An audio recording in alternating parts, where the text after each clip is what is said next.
In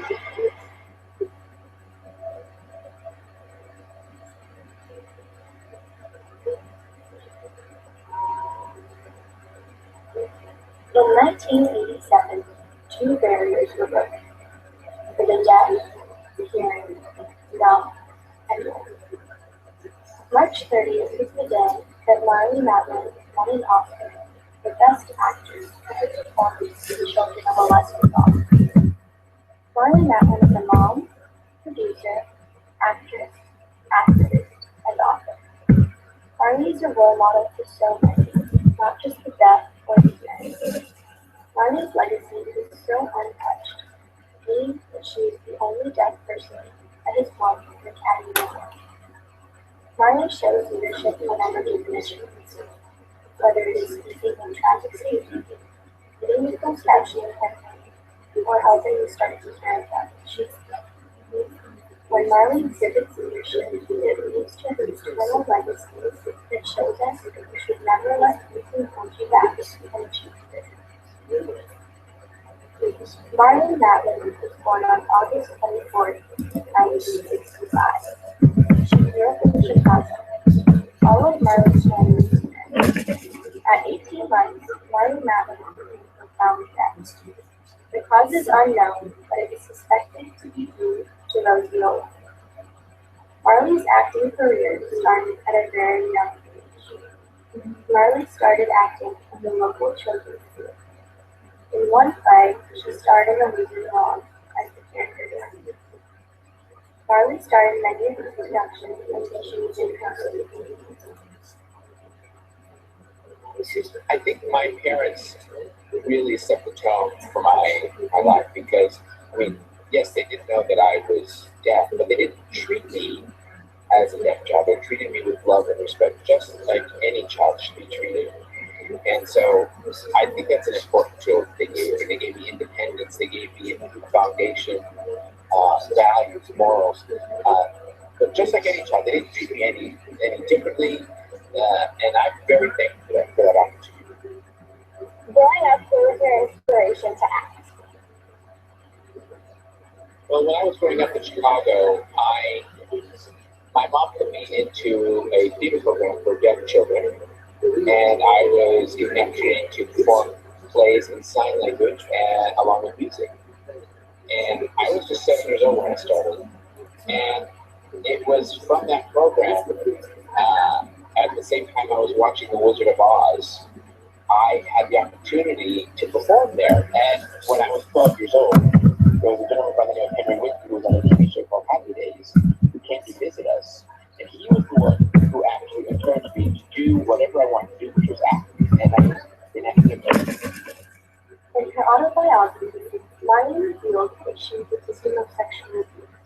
She turned her life with drugs and had a very troubled life at the age of 19.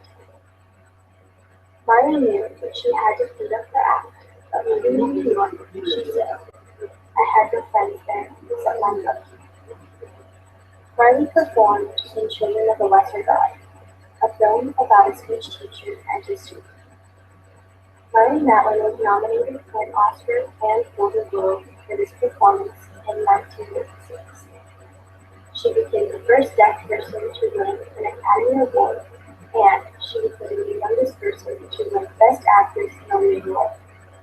To this day, no other deaf person has won an Academy Award, and no one younger than 21 has taken the title for Best Actress in a leading role.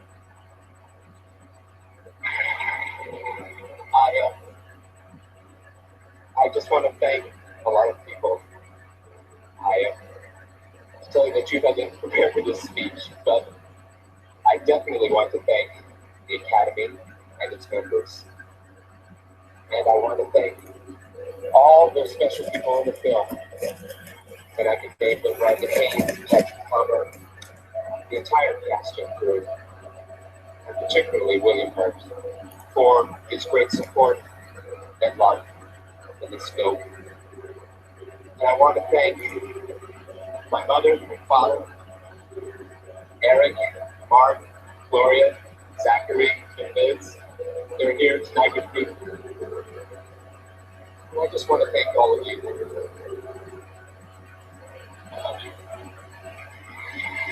After you won the Oscar for Best Actress in a Leading Role, you became an automatic spokesperson for the deaf community. How did you handle that at the time? Well, when I won the Academy Award for my first film, which was called Children of a Lesser God, I was just 21 years old, which meant, and I still am actually the youngest person to ever win the Academy Award for their first film in the category of Best Actress. And people were initially shocked to see a deaf person winning the Academy Award. Both the deaf and hard of hearing community and the hearing community, both actually. I didn't actually consider myself a spokesperson. I considered myself a person who speaks loudly on behalf of several causes, not just deaf issues, but I certainly took advantage of my spotlight and of my profile in the media to make things happen to the best of my ability. And I just felt the need to speak out about causes that were important to me, not necessarily just about being deaf, but a lot of causes. When you were put in this leadership position, did you feel that you had to uphold this?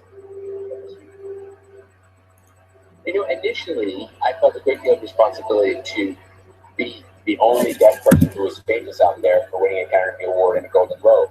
And I have to say that I was fine with it, but there were a lot of people that didn't agree with some of the things I had to say.